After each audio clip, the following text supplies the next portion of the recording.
Saw what happened there, like, I'm just going back to that, like, yeah. When we fought, I was like, he was like, let's fight, and I was like, alright, I don't have to do this or whatever. But what happened was, like, I did exactly what he said I was going to do, you know what I mean? So I tried to pull my leg out, he pulled me over, he did come in. So, yeah, man, that was we're going to start to get into now, like, the actual 50-50 and the mechanics of controlling the position, which is, before we do, I just want to mention something quickly regarding the, like, equal technical stand-up battle. So let's say we're both in position, and let's say we're just, we're like this. And I've got your pants and you've got my pants.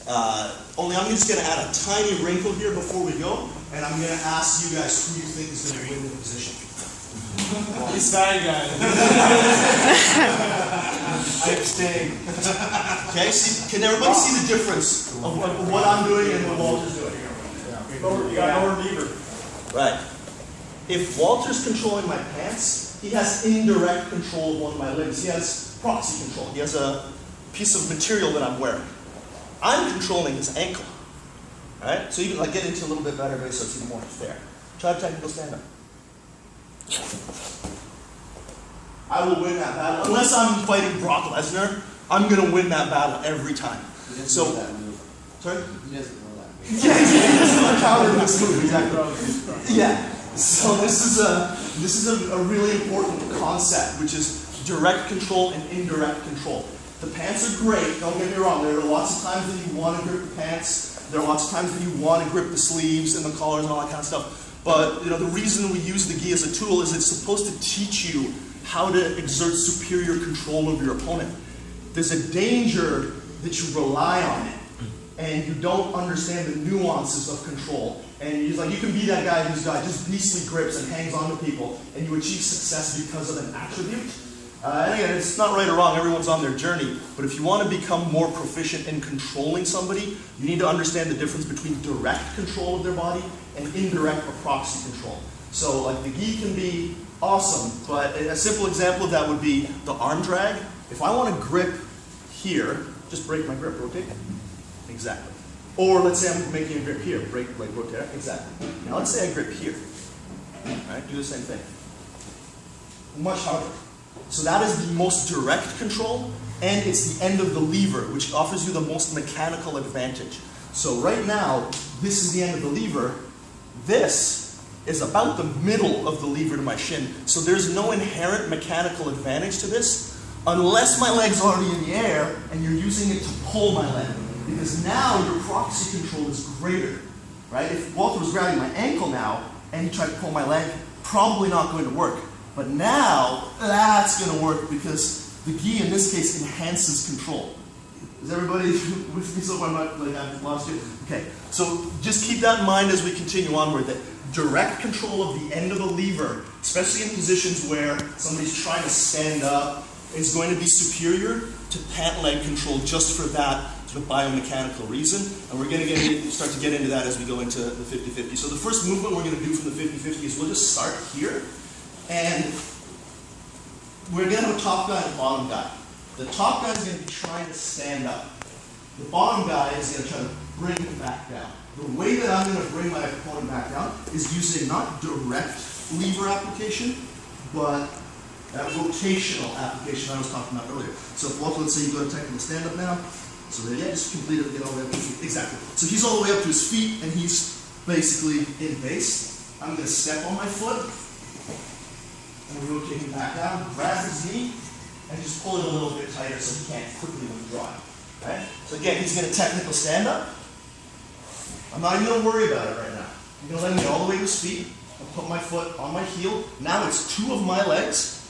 Again, well, both my legs, not two, because I've only got two. It's both my legs against his one leg. So I should win that battle, all things being equal. Even though I'm on my back, I actually have very good base because I use my back as a counterpoint to push against the floor. The same way that if you were in a leg press, your back is actually providing you with really good contact with the ground against which to generate force. So I'm just going to allow him to stand up. And we'll go through progressions of this as to how I can go earlier and earlier. Because if Walter did that, I'd be like, no, I don't want to let you get all the way. Like if this was a match, I wouldn't want to let him get all the way up because you never know how quickly a ref will give him points. even though I might have just dropped him right back down. So generally we won't let the guy get all the way to his feet, but for now, just so you have confidence with the technique, let him get all the way up. As he does, I make sure that my hip is up.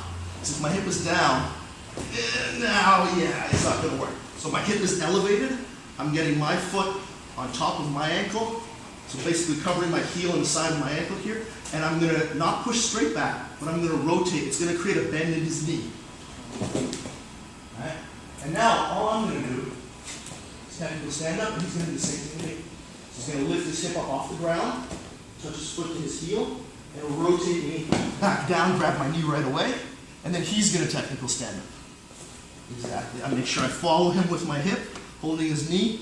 If you were doing this in a match, you would want to make sure to grab this sleeve, because if not, he'll post his hand and just pop right back up. Alright, so if you're making sure that you want to hit the sweep here, control the sleeve. Technical stand up, he'll do the same thing. He'll grab my sleeve, lift his hip up a little bit, turn the knee, pop me back down, make sure. And we'll just go back and forth. Make sure you're controlling the knee each time, and then a good habit is to control the sleeve as well. Were you twisting your? Yeah, so Jimmy's asking about a grip detail. This is kind of not about 50-50, but just in general. I'm sure you've been taught grips before, but I'll do it anyway. This is not a great grip, right? Like, Walt wants to move his hand, like, pretty easy for him to move. If I want as much control as possible, I'm going to roll all the way to my knuckles so that they're flat on the back of his hand. Now, if he wants to try to re-grip me, it's very difficult to do.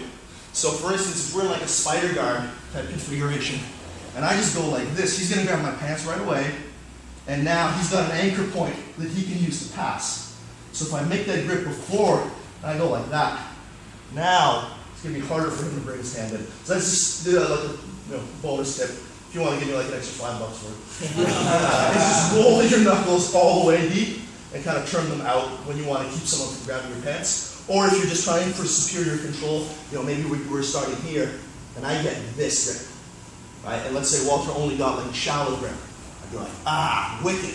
Now I'm controlling, because I can deny him a grip on me by using my knuckles against his forearm, denying him rotation. That sounds ridiculous. All right, does anybody need to see that topple back and forth thing one more time? Okay, so 50-50.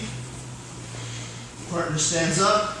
As he does, you follow, you raise your hips, foot on the heel, rotation. Don't push him straight back, turn him. Your foot should be glued to his hip, your feet should still be together.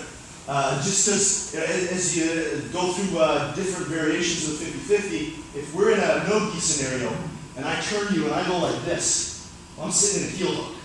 Right? So I want to make sure that when I come up, I'm coming up with my feet together, grabbing the knee. Now I'm not vulnerable to being heel hooked anymore. Does that make sense?